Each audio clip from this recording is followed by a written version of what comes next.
occur in 3 basic steps. Next, how to detect the PCR products. First, endpoint techniques. This technique is outside the PCR reactions. For example, like gel electrophoresis. So the gel electrophoresis is a method to determinations of the presence and the size of PCR products. Next, two is a real-time technique. This technique is inside the PCR reactions. So there are DNA binding dyes. We use SYBR green. So the dye binds to the double-stranded DNA, and the more DNA comes, and the more stronger the fluorescence signal. And the last one is for biochemistry. It's used fluorophore plus quantizable probes that hybridize specifically to the target DNA. Next, the applications of PCR.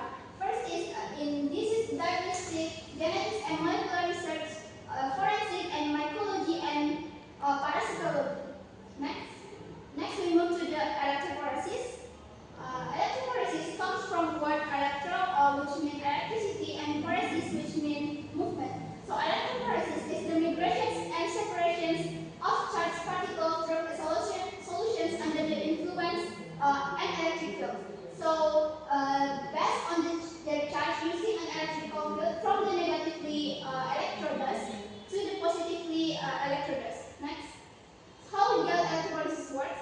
First is the NS sample are loaded into wells at a negative electrodes, and then we give an electric current pulls the negatively charged DNA towards the positively charged, and then the gel acts as a molecular sieve. And the last one, after the separation, DNA bands can be visualized using dye under UV and blue light. Next will be explained by my friend.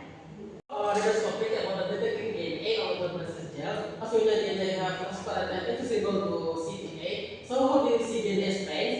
So we can use two compounds, or we use gel substance can attach to DNA, and for process when we use it, we use first aluminum bromide as a Next, so it's a process detecting DNA. The first gel analysis, adding color substance, and there is plus UV transformator.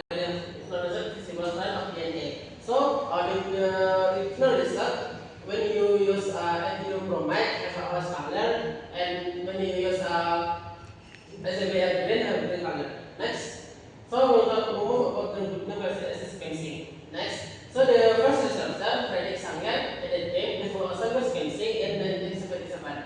So, there is a method based on DNA synthesis. We can four compounds. The first DNA primer, then polymerase, DNPS, and DNPS. The different DNPS and the three part of it was hydroxyl group, and the three group and three part in DNPS and hydrogen.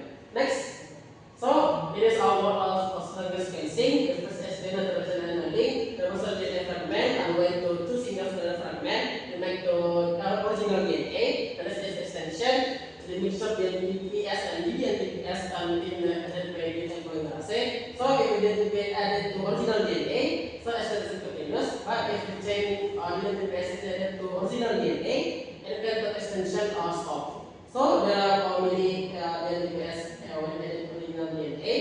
The resulting DNA fragment have a different length. Next. So there is separation.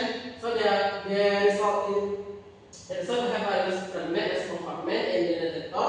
Smaller fragment travel faster than largest one. So the last step is visualization, because as DNA contains a different fluorescence level, they produce a different signal. You can see in the signal, the sample signal red is added.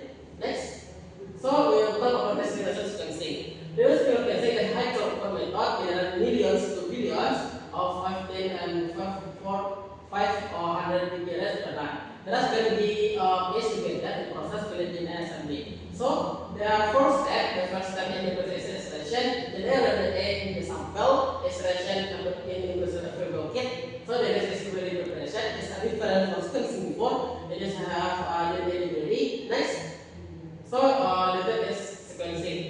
This different sequencing before is sequencing in NGS.